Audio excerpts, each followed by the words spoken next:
Hi hello welcome back to our channel Manasa Mahesh official 143. ఈరోజు చాలా సింపుల్గా టేస్టీగా అండ్ స్పాంజీగా కప్ కేక్స్ని ఎలా చేసుకోవాలో చూసేద్దాం. ముందుగా ఒక మిక్సింగ్ బౌల్ తీసుకొని అందులో ఒక కప్ మైదా పిండిని అలాగే ఒక కప్ షుగర్ పౌడర్ని వేసుకోవాలి. అలాగే ఒక 4 ఎగ్స్ని బీట్ చేసి అందులో వేసుకోవాలి. చూడండి, అలాగే కొద్దిగా రిఫైన్డ్ ఆయిల్ని కూడా వేసుకోవాలి.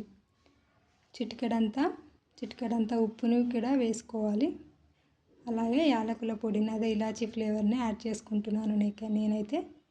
మీరైతే మీకు ఏ ఫ్లేవర్ అయితే నచ్చుతుందో ఆ ఫ్లేవర్ని ఇందులో యాడ్ చేసుకోవచ్చు. వనీలా, స్ట్రాబెర్రీ లాంటి ఫ్లేవర్స్ ఉంటాయి కదా, మీకు నచ్చిన ఫ్లేవర్ని మీరు యాడ్ చేసుకోండి. ఇలా యాడ్ చేసుకున్న తర్వాత ఒక మిక్సర్ తీసుకొని ఈ మొత్తాన్ని ఓన్లీ వన్ డైరెక్షన్లో మాత్రమే బాగా కలుపుకోవాలి. అలా అయితేనే ఎలాంటి ఎయిర్ బబుల్స్ లేకుండా బ్యాటర్ అనేది చాలా చక్కగా మిక్స్ అయిపోతుంది. చూడండి, ఇలా మిక్స్ చేసుకోవాలి. తర్వాత కొద్దిగా బేకింగ్ సోడా అలాగే బేకింగ్ పౌడర్ని కూడా యాడ్ చేసుకొని మరొకసారి బాగా కలుపుకోవాలి. ఇలా ఈ కన్సిస్టెన్సీ వచ్చే వరకు కలుపుకుంటూ ఉండాలి. మనం కప్ కేక్స్ వేసుకున్నాం కాబట్టి నేనైతే మా ఇంట్లో ఉన్న చిన్న స్టీల్స్ బౌల్స్ని అయితే తీసుకున్నాను. దాంట్లో కొద్దిగా ఆయిల్ లేదా గీ వేసి గిన్నెల మొత్తానికి అప్లై చేసుకోవాలి.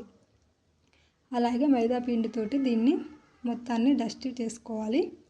తర్వాత మనం ముందే మిక్స్ చేసి పెట్టుకున్న కేక్ బ్యాటర్ని అందులో వేసుకోవాలి. అందులో వేసుకొని బాగా ట్యాప్ చేసుకోవాలి. అలా అయితేనే మధ్యలో ఉన్న ఎయిర్ బబుల్స్ అనేవి ఉండకుండా ఉంటాయి. మనకు నచ్చిన డ్రై ఫ్రూట్స్ కానీ ఇంకేమన్నా ఉంటే ఇందులో మనం వాటిపైన ఇలా వేసుకుంటే చాలా టేస్టీగా ఉంటుంది. నేనైతే బాదం పప్పు అయితే యాడ్ చేసుకున్నాను. మనం వీటికన్నా ఒక 10 minutes ముందే ప్రీహీట్ చేసి పెట్టుకోవాలి. ఒక మందపాటి గిన్నెని దాంట్లో ఒక స్టాండ్ పెట్టుకొని ఆ స్టాండ్లో మనం ఈ కేక్ బ్యాటర్ వేసుకున్న చిన్న బౌల్స్ని అందులో పెట్టి ఎలాంటి ఎయిర్ వెళ్ళకుండా మూత పెట్టేసుకోవాలి. లో ఫ్లేమ్లో దీన్ని ఒక 20 నుంచి 30 minutes వరకు దీన్ని ఉడికించుకోవాలి.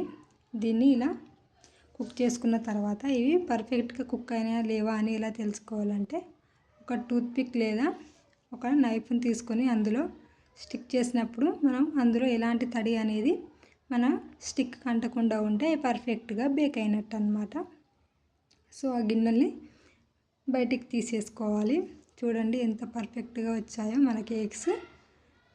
వీటిని మనం ఒక చాక్ తీసుకొని ఆ బౌల్ చుట్టూ రౌండ్గా ఇలా తీసేసుకోవాలి. చూడండి, వీడియోలో చూపిన విధంగా రౌండ్గా ఇలా తీసుకుంటే మన కప్ కేక్స్ అయితే చాలా పర్ఫెక్ట్గా అండ్ నీట్గా వస్తాయి.